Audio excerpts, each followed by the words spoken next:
यस कर्णाली प्रदेश अन्तर्गत यस जुम्ला जिल्लाको सिंजा उपत्यकामा श्रावण महिनाको 1 गते भाकाहरूले प्रचलन उति बेलादेखि अहिलेसम्म चलिआएको छ। यो परम्परा हेर्न सक्नुहुन्छ। सम्पूर्ण देश विदेशमा रहनुभएका सम्पूर्ण श्रद्धालुहरूले यो राँके जुलुसलाई हेर्न सक्नुहुन्छ। यस्तो तरिकाले राँका जो हनुमानले लङ्का जलाएको कथा छ यो यथावत छ। यो राँके जुलुस सम्पूर्ण हाम्रो कर्णाली अञ्चलको जुम्ला जिल्लाको सम्पूर्ण क्षेत्रहरूमा हुन्छ।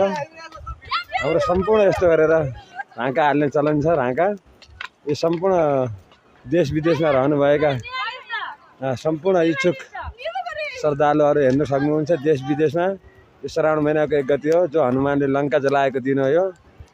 यो एकदम साँझको टाइममा यो राँके जुलुस हाम्रो सम्पूर्ण यो कर्णाली प्रदेशको यो जुम्ला जिल्लामा बढी प्रचलन छ। यसमा हेर्न सक्नुहुन्छ यो दृश्यहरू। यो सम्पूर्ण यो राँका हालेको दृश्य हो। सिंजा उपत्यका नेपाली भाषाको उद्गम स्थल सिंजा उपत्यकाको जननी। यो सम्पूर्ण सिंजा उपत्यकाको दृश्य हेर्न सक्नुहुन्छ। सम्पूर्ण जति टाढा टाढा छ सम्पूर्णमा चाहिँ यो राँकाको दृश्य हो। हस्त, धन्यवाद।